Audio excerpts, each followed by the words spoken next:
അങ്ങനെ എത്ര ദിവസം പ്ലാൻ ചെയ്തു. നേരെ മൂന്നാർ സൂര്യനെല്ലി പോകാൻ പ്ലാൻ ചെയ്തു. ഞങ്ങൾ നേരെ ഇവിടുന്ന് മൂന്നാർ സൂര്യനെല്ലിക്ക് പോവുകയാണ്.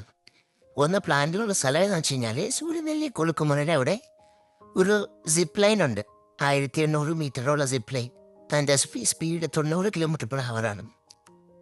അതിന് വേണ്ടിയാണ് ഞങ്ങൾ പ്ലാൻ ചെയ്ത് പോകുന്നത്. അപ്പോൾ നേരെ ലൊക്കേഷനൊക്കെ ഇട്ട് ചെന്ന് നേരെ ഗ്യാപ്പ് റോഡിൽ വന്ന് ചാടി.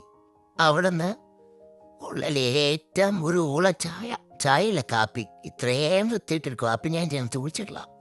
കാപ്പി കുറ്റിക്കളത്തെ വീണ്ടും നേരെ പോയി. എന്നിട്ട് സൂര്യനെല്ലിക്കുള്ള വഴിക്ക് കയറി അവിടെ ചെന്ന് കഴിഞ്ഞപ്പോഴാണ് പറയണത്, അവിടെ രാവിലെ 6 മണിക്ക് തൊട്ടാണ് ഓപ്പണിംഗ് ഉള്ളൂ. വെളുപ്പായിട്ട് 5 മണി വരെ ഉള്ളൂ. അതും ജീപ്പ് സഫാരി എടുത്ത് പോയാലേ കാണാൻ പറ്റുള്ളൂ. പിന്നെ നേരെ ഒരു ചായക്കടയിൽ പോയി നല്ല ചായയും പഴംപൊരി കഴിച്ച് തിരിച്ച് നേരെ പെരിയ കനാല് പോകാൻ പ്ലാൻ ചെയ്യും. പെരിയ കനാല് നമുക്ക് ഇവിടെ നിന്ന് കാണാൻ പറ്റും ഗ്യാപ്പ് റോഡിൽ. എന്നാലും നേരെ പെരിയ കനാലിൽ പോയി അവിടെ ചെന്ന് കഴിഞ്ഞപ്പോൾ അവിടെ ആനിയറങ്കൽ ഡാമുണ്ട്. നേരെ ഡാമിലേക്ക് വണ്ടി വിട്ടു. പോണ വഴിക്ക് KSRTCൻ്റെ ഉല്ലാസയാത്ര കണ്ടു. കൊള്ളാം, നല്ല വൈബുണ്ടായിരുന്നേ.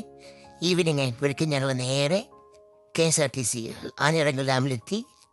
അവിടെ എത്തിക്കഴിഞ്ഞ് അവിടുത്തെ പ്രകൃതി ഭംഗിയൊക്കെ നമ്മൾ ആസ്വദിച്ച് ഒരൊറ്റ തുള്ളി വെള്ളം അവിടെ ഡാമിലില്ല.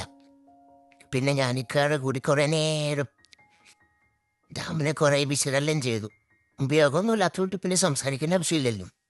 നേരെ അതിൻ്റെ വിശകലനം കഴിഞ്ഞ് ഞങ്ങൾ പിന്നെ ഇതിൻ്റെ കച്ചവടത്തെ പറ്റിയൊക്കെ തീരുമാനിച്ചു. വിൽക്കാൻ പറ്റുമെങ്കിൽ എത്ര രൂപ കിട്ടും എന്നുള്ള പ്ലാനിലേക്ക് വിചാരിച്ചു പോന്നു. പോരുന്ന വഴിക്ക് അസ്തമയമായിരുന്നു. നല്ല വൈബായിരുന്നു. ഒരു മലയുടെ അപ്പുറത്ത് ഇങ്ങനെ ക്ലൗഡ്സ്, ഇപ്പുറത്തേക്ക് കാണുന്ന ഫീൽ ഉണ്ടായിരുന്നു. വരുന്തോറും പിന്നെ രാത്രി വന്നുകൊണ്ടിരുന്നു. ഇരുട്ടിക്കയറിക്കൊണ്ടിരുന്നു. തണുപ്പ് കൂടിക്കൊണ്ടിരുന്നു.